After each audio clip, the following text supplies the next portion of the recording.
Welcome, everybody, to episode 26 of the Arch City Poker Podcast. My name is Tony. Alongside Nick, we own, operate, and run ArchCityPoker.com. Nick, how are you doing, good sir? Doing well. Excited to be back on after... Did we have a week off? I don't even remember now, actually. Yeah, you decided that you were losing too much in poker and you wanted to just take a little breather, take a break from all the losing that you do. So that's fair. Yeah, I understand. Sometimes it happens. I was actually doing the opposite of losing the last week before I left, but yeah, it was good to get away, actually, and that was the longest stretch I've had where I haven't played. Like I don't think I've gone the plan was to go 7 days, and I couldn't help myself. And I went 6 straight days, and I haven't done that I'd have to check my logs because I haven't done that in a long time. Like I usually schedule like 3 or 4 days off at a time, like maybe quarterly or so, but like kind of to prevent burnout. I've talked about that actually on this platform before, but 6 days is a long time for me. So it was good though. It was good to kind of refresh, hit the reset button a little bit. Excited to be back here. Hopefully giving you guys some good content per usual. Yeah, I understand. I think taking breaks are a big thing. Sometimes if I take a break and it's a little bit too long, I sometimes feel like the mojo I had. Yeah, like your brain's just not acclimated. So you're like, am I going to play as good as I was before I left? And the answer is maybe. Right. Hopefully. It's probably going to take you a few pots to be like, that's okay. Yeah, we're going to pick it back up. But Nick, today we're going to be talking about exploitative play. And if we're playing live low stakes, we're at a casino, we're at a card club, we're in a home game, we're in a you know what. Who knows? We're going to be playing online with a bunch of friends. Who knows? And we need to adjust, and we have a strategy. And if you've been following the podcast, at Arch City Poker, we have some very basic strategies that we implement on a daily basis. And some of those very commonly are, we're checking out a position, we're betting in position, we're not limping, we're opening, we're 3-betting a lot, we're squeezing a lot, we're finding good spots. We're doing all the things that have proven to show that we're competent poker players, and we're able to make a lot of money at the table, and we're trying to provide that information to everybody listening. But adjusting your strategy is not easy. It's not as easy and as simple, as hard as people say it is, or perhaps people think it's really easy to adjust. You might be able to adjust to one person, but can you adjust to 2, 3 at the same table? Can you identify people's tendencies, right? Do people wear sunglasses and you can't see their eyes, and maybe you feel like they're intimidating a little bit, or who knows what the reason is? But one of the most common things that, Nick, that I want to start us off with is the concept of 3-betting. All right. So in general, right, we all basically know that as players tend to get more loose and they open more frequently, perhaps they open from a variety of positions with a variety of hands, and you feel more comfortable 3-betting with a larger variety than like aces, kings, ace, king, queens, jacks, tens, all the basic stuff that I think most people can wrap their head around. But if they're loose and then they call 3-bets too wide, which is another super common live low stakes leak, which is they're getting 3-bet and they don't have a 4-bet range, so they don't want to fold. They didn't come to the casino after an 8-hour shift to fold. They're going to cold call, or they're going to just call the 3-bet. But if they're calling super wide, Nick, does that mean we have to then re-tighten up our range a little bit? Because if we're 3-betting with hands like 10 jack suited, because they're opening wide and they're going to be calling with a wide range, there's a good chance they're going to be cold calling with queen jack or king jack or ace 10 offsuit, hands that aren't particularly strong, but they might actually have our 3-betting range crushed. So Nick, what are your thoughts on maybe how we adjust and like what the kind of idea is? Yeah, I mean, if they're opening wide enough, the idea is for us to widen our 3-betting range, but because they are, pretty much like not really folding, we want to just go more linear, and we will still include hands like suited broadways, even the weaker ones. There could be an argument to be made that maybe you don't use jack 10 suited or like queen 10 suited, but I think if you are deep enough, those are fine. Your opponents will still call with way too many pocket pairs looking to just set mine, and they won't understand the showdown value with those or how to navigate, especially out of position post flop. So they're still gonna have a lot of pocket pairs. They'll still have like even maybe some suited connectors. Like they'll still have even like hands, for example, like ace queen, ace jack, king queen, that they're still going to miss the flop the majority of the time, and then they're just going to be check folding those a lot, or even if they check call, like they're not going to be able to withstand a lot of heat. So I still like to widen my range, especially the deeper we become more effectively, if you will, then the wider and the more frequently I'll 3-bet. But I'm still generally going to be pretty linear and just expanding upon that linear range. So like I'm not really using. You guys might like watch, live streams. You'll see guys use hands like King 4 offsuit or Queen 6 suited, and we're not really using those because our opponents really aren't folding. Now, if you get an opponent that starts folding, then you would want to 3-bet your very best hands, and you would want to 3-bet some really candidly dog shit hands. But for the most part in live low stakes games, you just want to use like your top of range hands and then your next best hands going down the line. Yeah. Nick, a thing that I like to think about, and then maybe somebody listening can kind of feel like as if this resonates with them, but we don't 3-bet to solely be aggressive. We're either going to 3-bet to get folds or we're going to 3-bet to get value.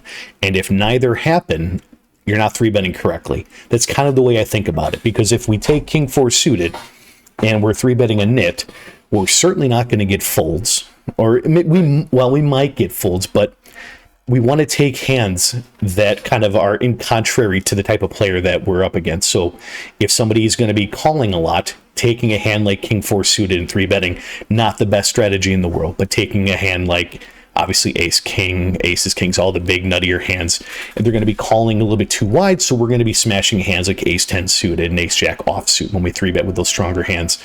But Nick, would you kind of agree with that? Like it's either the idea of like getting folds, or you're kind of like you like to categorize hands into 3 buckets. Maybe 3-betting could be into 2 buckets. It's either value or getting folds. What do you think? Yeah, I mean, I think you could basically dumb it down. Not that you're dumb, Tony, but like you could dumb it. Yeah, right. You could dumb it down into basically those 2 categories. I think another way that I kind of look at it is like I like to zoom out and think about like what moves or what lines, actions can I take that put me in the most profitable positions in these types of environments. And in the low stakes environments, simply put, like we said, linear 3-bet range, but like also getting pots heads up, especially when you're in position, is a very advantageous position for us. So, is when I go to do that, am I thinking like value, or am I thinking like trying to get a guy to fold? I mean, if I think there's a player that I can get to fold, that's one thing. But if I think that this player or the majority of the population is not going to do a whole lot of folding, I might still 3-bet with a hand that I know if he calls, his range is probably doing pretty well against my hand. But I know that I have a post-flop skill edge. I often have position, and especially if we're deeper, I just know I'm going to be able to outmaneuver him post-flop. So yeah, Tony, I mean, for you guys listening, like I think just simplifying it to like, hey, am I 3-betting for value, or am I 3-betting to get a fold? Like you can simplify it down to essentially that, but just keep in mind, like, what's the overall goal that we're trying to accomplish here? Also, like, we're really trying to get people heads up post flop. Yeah, I think position is key there, right? Because even if we think somebody is going to be calling a little bit wide, and we have a hand like ace jack suited, let's say, and they're going to be calling with, let's say king jack suited, and they're going to call with ace jack suited. Yeah, I mean, we're kind of crushed pre-flop, but again, you're going to miss the flop 2 out of every 3 times. And if we have position, they're going to check 100% of the time. They're going to give us opportunities to blow them off the hand. And that's why position is so popular. So it almost doesn't matter in a lot of cases that we specifically have a better hand against them that they're going to be calling with. Sometimes it's just about position. Now, if you're out of position, that's why we talk about on the podcast, Nick. Out of position, you just traditionally want to be either just a little bit stronger, you just want to be a little more aware of making, like, you're double checking stack depth, you're double checking what action is left after you, because playing out of position, it just removes a lot of those scenarios where you're kind of leaning on banking a card versus like just trying to navigate how we're going to outplay somebody post flop, right? So yep, definitely. Yeah. So Nick, another question I have is, let's pretend we're at a 1-3 table, and even 2-5, 1-3 or 2-5, and somebody is particularly aggressive. Every single board that they open, they're c-betting. Every time we open, they're limp calling or just calling everything. They don't have a fold button. Right. When we get heads up with a player like that, and let's pretend we are out of position, right? We open, I don't know, let's make up a hand. We open king, queen suited, maybe a little bit stronger. Let's go ace, king offsuit from under the gun. And it folds to this guy who's just super aggressive, and he's going to call. Doesn't really matter. Let's pretend stack depths, maybe a couple hundred bigs. And the flop comes just a super, like 6-10, 6-8-10, maybe two-tone. And we certainly think that our opponent can be connecting to this board a ton, but we really don't have a lot of backdoor draws. We don't have flush draws, straight draws, no backdoor equity. Is it okay to just kind of check fold in a spot like that? Because we're out of position, we're going to check. And we just know our opponent is going to bet with anything he has. One pair, two pairs, the nuts, air, everything. And it just feels nasty to just check fold to somebody like that. Is that ever okay? Or what adjustments can we make for somebody like that? Yeah, the answer to that question, I think can have like a few different branches off the tree, if you will. Like there can be a few different ways you go with it, just depending on the situation, the type of texture. But in general, obviously with the guys that are wider, that are willing to stab quite a bit, habitually if you check to them. And like we said before, like one of our main strategies is to very often just check range out of position. There are some spots, we'll probably get to it later on, whether it's this episode or if you look at other episodes or you come to archcitypoker.com, like we'll definitely talk about spots where we can just start betting out. But in general, we are going to be doing a lot of checking out of position. And these aggressive guys are going to be doing a lot of betting, a lot of stabbing. So you can't just let them run you over. Big thing for me is, and I think it'll help a lot of you guys, is again, kind of, I like to range my opponent first, but obviously if we check and they're betting everything, then it's hard to range them, but we know they're wide and we know that they can stab with, could be third pair, could be a lot of air in there. What we need to understand is then that's where it helps to kind of understand where you're at within your own range. And like on 10-8-6, for example, if I have ace king, now depending on how large he bets, if he bets pot, we just get to fold. Like he's, betting such a large size and we don't have to mathematically defend with as many hands, especially with air. If he sizes a little more reasonably so, which the majority of players will, then ace king is basically kind of like a middling hand or a bucket as far as if our opponent is capable of stabbing with literally everything, ace king's going to be ahead of that range and it has some showdown value.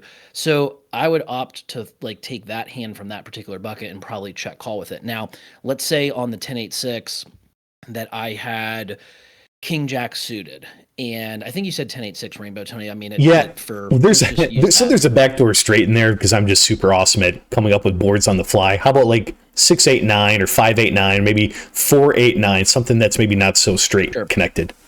Yeah, so a lot of times like you'll have spots that, and this is why it's good to like honestly to know some theoretical stuff, because you can use it almost as an exploiter in practice, that there are going to be some spots out of position where you need to take some hands that maybe don't quite have enough showdown value. And so like the difference between ace king and king jack there is not maybe a ton, but it is enough that I wouldn't feel like king jack has enough showdown value by the time we get to the river, especially out of position, that I would start with a check call line or like a passive line. Like if I felt the check raise was not going to work out for me, then this hand would probably go into my fold bucket. But it is in that kind of third tier, or that third bucket, if you will, where do I have a hand that's a fold or do I have a bluff candidate? And so some of like those over cards with maybe a backdoor, those would come back into my check raise range, especially against an opponent that's capable of stabbing really wide there. Now, the nice thing is in the live low stakes games, when we check to the vast majority of the population,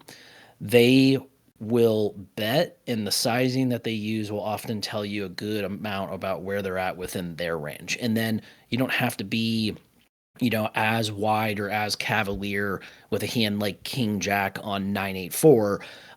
If, it's somebody that is sizing up and they're telling you like, hey, I like my hand. You don't have a ton of fold equity here. Obviously, if we don't have a lot of fold equity, we just need more raw equity in general for our hand there. So I would rather, instead of king jack on the 9-8-4, I think it'd be better to honestly have a hand like jack 10 for the open ender, and you have two overcards, like that's a little bit better than the king jack here. But yeah, the point is like to kind of like get back on track here, guys. Like if you have a really aggressive opponent, Yes, you can't just let them run you over, but you got to find more bluffs, more aggression.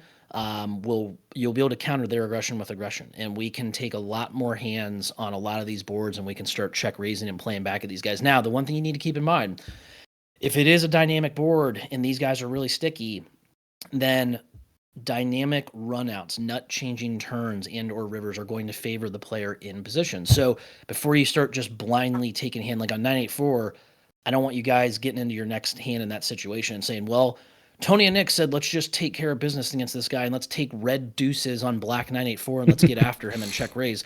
That's not what we're saying. Like, you can find better candidates than that, but what we're saying is don't just do what 90% or more of the pool does against, 2/3 there and just be like, well, I missed with my king jack. Like, I'm just folding. Like, no, range your opponent. Understand that this type of opponent in particular we're talking about is very aggressive. He's going to be stabbing a lot.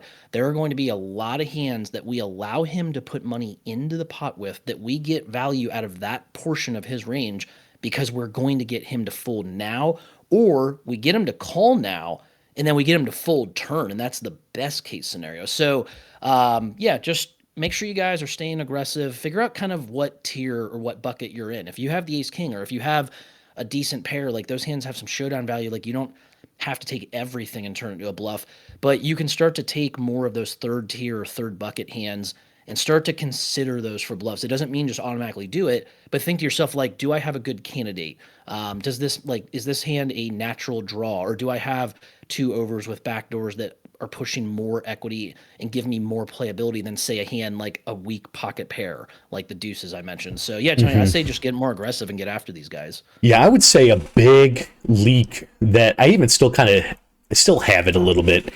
It's basically having a hand like ace king on a 9 high board against somebody who's particularly aggressive, and they bet, and I am thinking to myself, this A could be anything.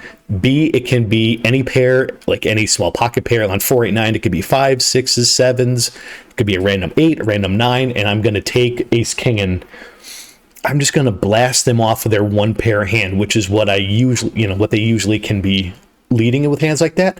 The mistake and the kind of the thing that always bites me in the rear is they just don't fold often enough. Like, they'll take a hand like 5s and they'll call because they're like, well, he could probably have two, like, correctly. They think he can he's doing this with more than just like 10s or jacks or an overpair or an open-ended straight draw. And I got myself into a lot of trouble thinking, okay, he's got a pair of 9s here, which is oftentimes correct, or a pair of 8s or something. And he'll make it 15 into, let's pretend, 30, and I'll make it 60. And he's like, call. I'm like, shoot. Great. Yeah, and that's the big thing is you guys need to understand, like, we've talked about this a lot in previous episodes leading up to this point, that before you start to run a bluff, you need to understand that, one, you probably... like, we don't really want to be in the business of like running a one street bluff early in the hand. If you don't have the stack depth to run the bluff, then you probably are in the camp of just folding a lot of the time with some of these like air, or like these hands that are definitely lower in your range. But if you have a situation where if there's like a decent chance that they call the raise, but then you guys still have a good amount of money left behind, like, I know it's hard to like think about it this way and to understand it this way, but it took me a long time into my career to understand that you're almost rooting for a call, especially in these types of environments in that spot, because these guys will not balance that call in that spot. When they face your secondary aggression in the form of a check raise on, let's say, 9-8-4 two-tone, they're not going to call against your raise with, like, let's say, sets or top two. Like, they're not going to work some of those in to have that balance. So when they call, they're often capped to a very solid, like, one pair hand, like top pair or like an overpair, and then a lot of draws. And so we're almost rooting for the call with, let's say I do have king jack on the 9-8-4. Like, let's say it's 9 of spades, 8 of spades, 4 of clubs, and I have king jack of clubs. And I'm thinking to myself, okay, I think this guy's really aggressive. I've got the 2 overs. I've got the backdoor clubs. I've got some opportunity to try to outplay him moving forward in this hand. And so I plan for it that, yes, if I get the fold right there on the flop, and I've already planned this out to where I understand that we're at a stack depth that I can run this kind of line, guys. So I need to be deep enough to do this. So let's say I do check raise And my sizing will be, again, it'll be dictated based upon like his actual stack size. So like if we're really deep, I can go really large with a check raise.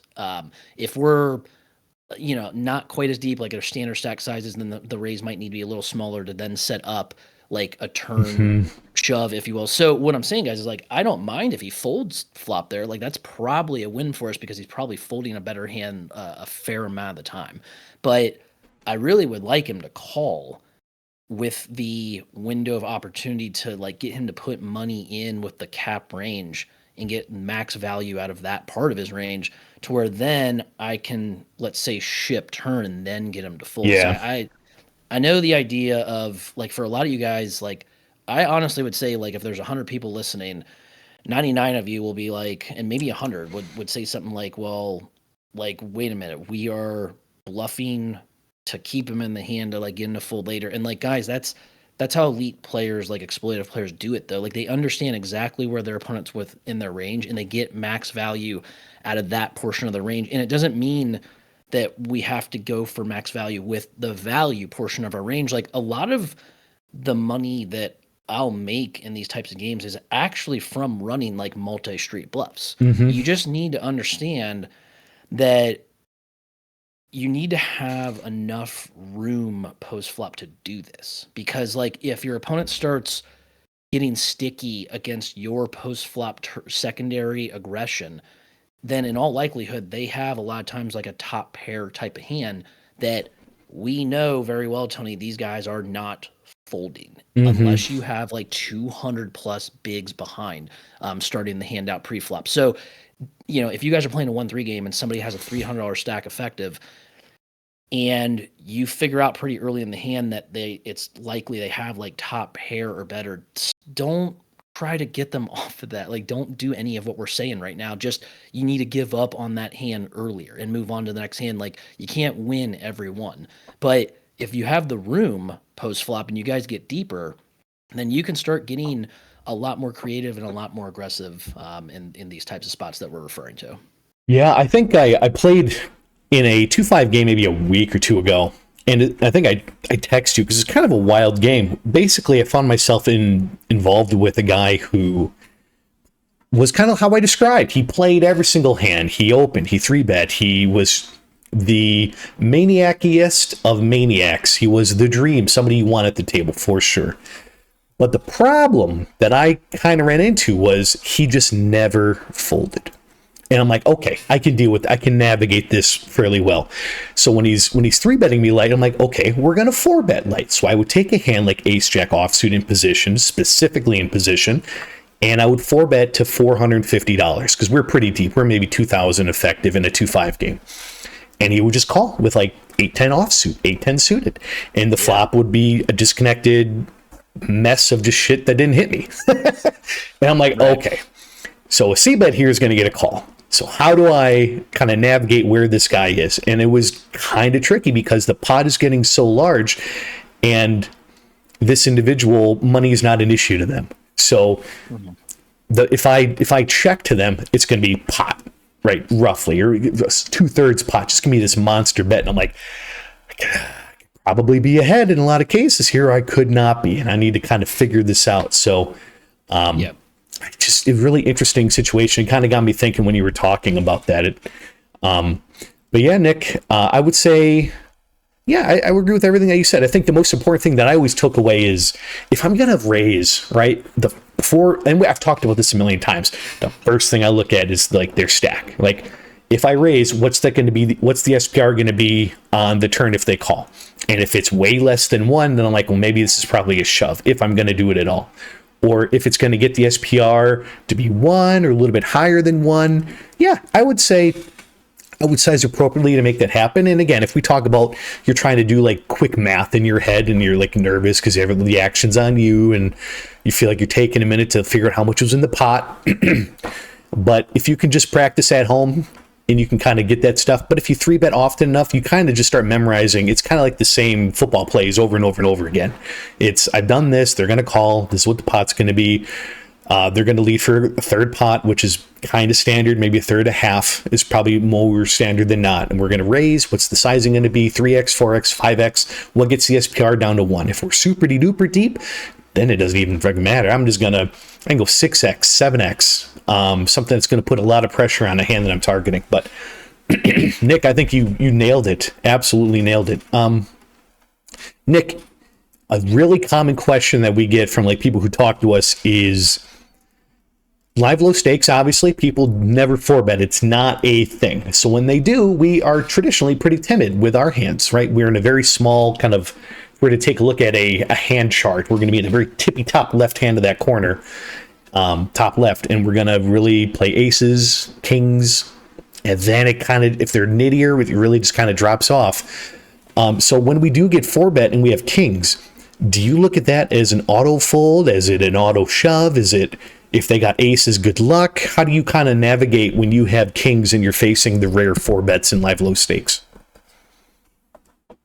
Yeah, I think, again, stack depth matters. I mean, if we are 200 bigs deep, I've made some folds with kings to guys that I know just honestly aren't capable of having anything really outside of like mostly kings or aces. As we start to get a little shallower, like closer to 100 bigs, and then especially less than that, they don't need to be quite that tight. Like those two combos specifically will make up still the vast majority of their range, and it could be the only two combos that some guys have. Now, if you play with the same players, the same regulars over and over, you're going to be able to pick up on that. Like you will get enough of a sample size over time that you'll be like, okay, this guy clearly just seems to only have kings or aces. Then you can make some pretty huge exploitive folds, obviously. Otherwise, though, if you don't really have the sample size and or you're around like 100 bigs, I mean, I think it's a bad idea to fold kings because, like, I think, especially with how we are suggesting that you guys play, you're going to be, and I do think our image does get over valued I think like a lot of players will say, like, well, like your image matters. Like, I think it does. I used to think that more back in the past than I do now. But having said that, if you play the way that we're suggesting, you're probably going to be the most aggressive player at the table when you sit down Yeah, almost every by time. far. And so players are going to feel compelled, rightfully so, to get aggressive or to like really draw a line in the sand with queens and ace king and then maybe some jacks. Like, and you might say like, well, that's like still a really tight, really nitty range. Yeah, it is, but it is significantly wider than the aces or kings that we're talking about. And so your kings all of a sudden become massive plus EV to get in at around 100 bigs against their 4-bet. So yeah, are you sometimes going to run into aces? Of course, like they 4-bet in a low stakes game, but just keep in mind the scenario. Like, is it a really nitty player? And sometimes position won't matter if it's a really nitty player. But let's say like it's somebody under the gun in an 8-handed game. Obviously that's going to be a little different, and especially the deeper that he is, they're just going to be much more nutted, like with kings or aces. But let's say it is, somebody that's not a nit, and it's button versus cutoff or it's button versus small blind, then that's a way different scenario. And like we can stack off even wider than like just our kings or aces or whatever. Like I actually had this conversation with a regular today that we're kind of quietly talking amongst ourselves, and I don't mind like some strategy talk with him. It's not like a big deal as long as I don't think the majority of the table hears it. But that's something we've talked about on this platform a bunch. But yeah, I basically told him that like he was kind of talking about having like ace 4, ace 3 suited and having these kind of like he knew GTO spots that he would have to possibly like play back at somebody that was a little wider. And I was basically just telling him like I don't even really use a lot of those hands in many spots where I'm supposed to. Like I'm actually taking ace king and like king queen, and I'm using those actually as like kind of my semi bluffs against the guys that I think are a little bit tighter. I wouldn't say like completely nitty, but like I would say their range definitely tightens up more than what GTO would say or dictate when we get into like the 3-bet, 4-bet, 5-bet games. So I'm using kind of like my best blockers, but my cards that also have some equity against their range if they do decide to tag along or whatever. But yeah, I mean, like I have folded, like I'm not proud to admit this, but like I think it was right every time. Like I think I've folded kings pre-flop like, I don't know, maybe 5 or 6 times in, I mean, a lot of years now. You are pretty nitty, Nick, so I understand. Yeah, right. So yeah, that's what I'm known for. Yeah, so like I think that it takes a really special scenario in an incredibly high level of confidence that your opponent he just can't have anything else. But otherwise, like I think too many players are making honestly too many big laydowns in a lot of these spots, like assuming, like giving too much respect like to a lot of players, because like there are players that I think, like I've heard before, like I'll have conversations with regulars and they'll refer to a player as like somebody that's like, well, this guy like just plays the nuts, or this guy just has it. And I'll see that player raise with like 6s under the gun or king jack offsuit. And it's like, look, they're not as tight as you think they are. Like when the money gets real, especially post flop, then yeah, a lot of players, they're bluffing frequencies, as we all know, especially when we get to like the river. They're cut so significantly down in a way that like there just aren't any bluffs in some spots. Certainly, we've talked about that a ton on this platform over at archcitypoker.com. But pre-flop, like it takes like a really rare special circumstance for us to probably consider folding kings. And again, the cheat sheet, if you will, is keep in mind how deep you are. The deeper they are, the less willing they're obviously going to be willing to commit everything pre-flop with just their 2 cards, right? Without seeing any kind of flop. But if they're around 100 bigs and they're not like 90 years old and like a known super nit, then yeah, like we're not folding kings. And if they have aces, so what? Like it's good for the game to get some money in there, and hopefully we are up against like ace, king, or queens. Yeah, I mean that sounds good. Allow me to regale you with a king story. that kind of fits into this. Playing 2.5, I think we're about 2.1, 2.2k effective. I open kings in middle position-ish. It gets 3-bet by somebody who I think they're maybe on the aggressive side. I don't remember. It's a couple weeks ago, but I remember it wasn't a super nit. Let's just label it that. And then as the astounding, amazing poker player that I am, I do like to 4-bet, thankfully. Don't just flat. So I do 4-bet to a pretty big size. The 4-bet was up to 250. I don't remember what the initial open in the 3-bet was, but it might have been 200. I might open to 15. He made it 50. I think I made it 200 with kings out of position. And then he clicks it back for a 5-bet and he makes it 600. And I don't have the most experience playing against 5-bets, right? 4-bets I can navigate pretty. I experienced that more or less in 2.5, 5.10, maybe 5.10. It's fine. I can navigate 4-bets, but 5-bets, those are a little more rare. That's the equivalent of a 4-bet in live low stakes in like 1-2, 1-3. It's like that's pretty weird. So they elect a 5-bet, and I actually had to tank for a bit, and I had to figure out, well, what do I want to do here? If I 6-bet jam, what in the world calls that I'm beating? Do queens call a 6-bet jam? I mean, maybe. That's a pretty specific read if they do.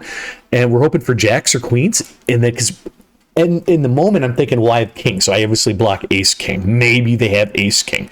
That's if I'm feeling like super lucky. But it's probably queens, ace king. It's kind of it that would call a 6-bet jam. So I elected to call because I wanted to keep those hands in the pot. So I flatted a 5-bet with kings as the stud that I am. And the flop came queen high. And I was out of position, so I didn't really like the queen high board. It really smashed the one of the 2 hands that I was ahead. And plus being just dominated by aces that would obviously 5-bet. So I elected check, and then they shoved for pot. I kind of checked to also kind of figure out what their sizing was going to be. If it was super small or looked a little like iffy, or if I can pick up a tell, I was probably just going to rip the kings and say, okay. But if the shove, I guess, was even in a way maybe more representative of maybe not aces, because maybe they would want value. In hindsight's 2020. But they shoved for like a pot-sized bet. And I didn't like where my situation was. I know I have kings as an overpair, but I'm smashed by queens, I'm smashed by aces. I'm only ahead of ace king at this point. And in the off chance world that he feels confident enough to jam jacks into me, I kind of just chalked it up as an L, and I said, give him a swat on the rear and say, good job. But yeah, Nick, I think you gave me a hard time about that one, but that was what was going through my mind. I just don't know what 5 bets. I didn't think jacks were there. I really didn't. But it was a queen high board. So, but what do you think, Nick? Do you just rip it in there with kings like I did against a player who's not a super nit? What do you think? Yeah, I mean, I think the big thing is like in those spots because they're a little rarer. I always go back to if I'm gonna continue against a 5 bet doing anything but fold, then I'm basically saying this guy is not a nit, and kings are a hand that I'm thrilled to play for stacks against this type of range or this kind of person. Now, the fact that it is a queen eye board, yeah, that's not great because obviously it brings in one of the main pocket pairs that we were beating. So the question now is like in those spots, like, can he, like, what is his range when he does shove? And if he's capable of shoving some ace king, then we just can't fold. If you add any other hands that are worse than ours, like obviously it just adds that, and that like jacks would be maybe like the main one that we talk about. Is this guy like aggressive enough or loose enough to have like ace queen in his 5 betting range? Like that's like if that's the case, then like it's just like a slam dunk. Like we just get it in. But yeah, like if you think that somebody is only capable of basically having queens plus and maybe ace king, and then you think they're just going to play it super straightforward and they're never going to shove ace king there, well then yeah, like there's probably an argument to make some exploitive folds. But again, it goes back to like if we aren't folding to his 5 bet, we're basically saying we think kings are doing very well in the spot, even with the understanding that like yes, he does have a fair amount of aces, but we think we're doing so well in that spot that like we're probably just continuing on every board for as little that was left there. But again, like it just goes back to like range your opponent, and then what is his action mean? What is your action going to accomplish? So it's not the most fun spot for sure, Tone. But I think that the one thing I always go back to is like I think when there are players that also are very unlikely to be very experienced in that kind of spot, I find that they figure there's so much in there that there's nothing else they can do but just put it in. Like they don't think of betting 10% pot like a solver might, or they don't think to like check to see what their opponent does. Like they'll just kind of like in a way just kind of spaz put it in with everything, which again, like everything is relative. It's a very narrow range. But I actually do think that if I called there, I would be thinking, okay, if my opponent clearly can have like some ace king and maybe some queens and jacks, and I think on in their mind, I honestly think on any flop that's having said that, like the only time I think that they might not just like say F it and just jam because they don't know what to do is what I'm getting at, is on an ace high board when they don't have ace ace or ace king. Then they might just be like, well, like there's the ace and like the guy's never folding, so like they won't do anything. But if it's not an ace high board, I think they often just think like I don't know what to do here. Like I'm just gonna put it in and they just kind of hope, to be honest. Yeah. And I think I see that a lot in those very rare occurrences that this spot does happen. Yeah, in hindsight, I certainly do wish I just would have snapped it off. I think the plan kind of just needs to be executed, which is like if we just check to him, we're giving him an opportunity to bluff with a hand like ace queen. Now, I wasn't in real time. I was not convinced a hand like that would 5-bet. I think I don't know a whole lot of people who 5-bet ace queen. So yeah, not a lot. If I didn't have a confident read that it was something as weak as ace queen, maybe I should have even called the 5-bet, right? So yeah, and this is where like we don't talk about this stuff on this platform too often, guys, because like this is getting a little advanced for like what you'll normally run into. But if you're playing in a 2-5 or a 5-10 and there's some guys that have probably like studied a little bit of this stuff off the table, it kind of goes back to like these levels where it's like, okay, like Tony mentioned, like were you were you out of position in this hand? You said I thought you were in position. Yeah, I'm always up. Okay, so because I like to play from out of position as the legend as the legend that's grows. what I was gonna say, guys. Is like generally speaking, if you are in a spot where there's a lot of like tertiary aggression, like 4-bet, 5-bet, possible 6-bet, if you're gonna be out of position, you might as well just get it all in pre, because what like the line of thinking I would have here is if I had a hand that was good enough to 4-bet, and this guy is the kind of guy that I don't love facing a 5-bet, but if I feel comfortable enough to continue with a call, I might as well just shove, because he obviously feels comfortable enough to 5-bet in our minds with not just aces against somebody like us. So I don't think, I mean, if he lays down like queens or ace king, like it is what it is, but like I actually think like they're just gonna go with the narrow range that they have against a shove. And so the only time like we probably really should be looking to make calls with like very top of range is when we're in position, and you will include like some aces, some kings. There are some rare spots for that where like they do come up, but generally if you're out of position, if you think it's a scenario where like it's kind of becoming a wide versus wide configuration, if you will, like if we're out of position, we probably should just put it in and not worry so much about like, well, like what if I fold out queens? Like at that point, like if we're gonna play a legit 4-bet, 5-bet game, they're never folding queens and they're never folding ace king. So we might as well just put in the kings. And if he has aces, then we just need to hit a king, basically.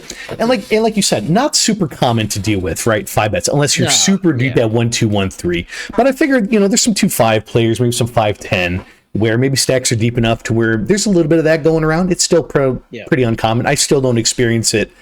I mean, even when you and I play heads up in a pot that you and I are 3 and 4 betting, it's not, I don't ever see us 5-bet really. I mean, it's pretty rare, especially as the 2-player skill level gets higher.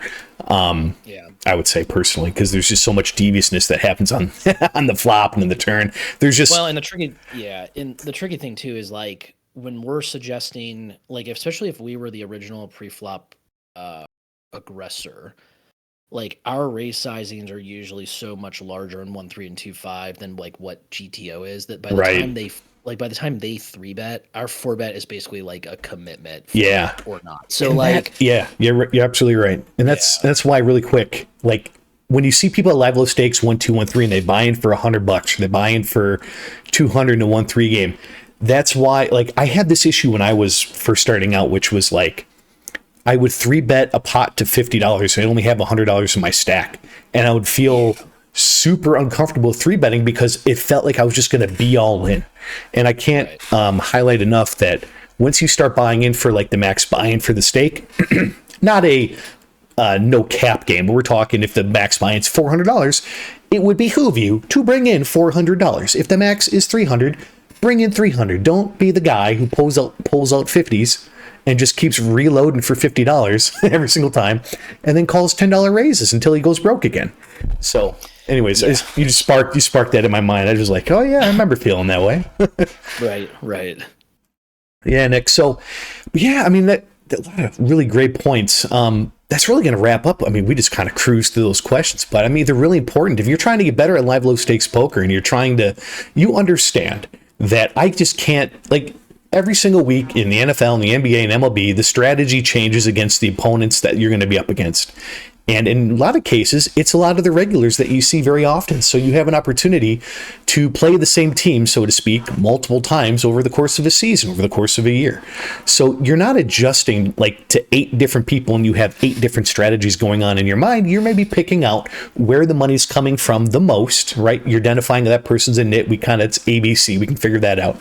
But if somebody's being aggressive at the 3-betting, that's where your brain really needs to start being turned on. And that's why being off your phone and paying attention is just so important, Nick. But yeah, Nick, as we kind of wrap up here, do you have any final thoughts on the topic today? No, I don't think so. I mean, I think there's a lot of good tidbits in there for you guys. And if this is your maybe first time or maybe one of your first few times that you've listened, I would highly recommend that you go back to the beginning, listen to all these episodes all the way through, and it'll give you a really good inside look at how Tony and I think about the game and what kind of content you can expect to see over at archcitypoker.com, where honestly, if you're really looking to take the next step, like, yes, these podcasts help, the free content, on this platform will help you guys a lot. We're happy to provide that for you. It's awesome to do that service. But if you are looking to significantly increase your win rate, if you're looking to become the best player at your table, if you're looking to simplify the decisions that you make and be much more confident in those decisions that, of course, will lead to a much greater win rate or much higher win rate, if you will, then you need to come over, you need to subscribe. And we are very competitive price-wise with the other sites. We cater specifically to the live low stakes population. We're always going to be very candid and honest with you guys about this kind of thing. So come on over, check it out. And I think that you'll be very pleased. And Tony and I are very, accessible, like via the Discord. We're looking to really help you guys improve. Absolutely. And remember, this material is curated for live low stakes, 1, 2, 1, 3, 2, 5. It's not for 5100 playing on the bike. It's not for Hustler Casino Live. It's you going to the casino and you're trying to be a better player, or you just want to stop being a losing player. That's the audience that the material was created for. We're not trying to say pull up solvers and do all these things. We're saying you're playing Larry, who just got off work, changing oil all day, and he's your opponent in the hand. How does Larry like to think? Just that kind of stuff. But yeah, Nick, and then just for everybody listening, we are now on Spotify in case you wanted to listen to this on a different avenue other than YouTube. We also have a TikTok account that was created to kind of help highlight some of the really great parts of the podcast that maybe you missed or maybe you just want to hear again. But yeah, head on over to archcitypoker.com. Lots of great information for you. Catch Nick and I over there. We have lots of great content for you. We have live sessions that we've played that are going to be on the website. We have topics of discussion that we think are applicable to most live low stakes players. And then we take into account the questions that get asked to us by people we play with, by people online. They want to learn more about certain topics, and we bring those up as well. So, but yeah, Nick, that's going to wrap up episode 26 of the Arch City Poker Podcast. And please like, share, and subscribe, and we will catch you next week. Take care.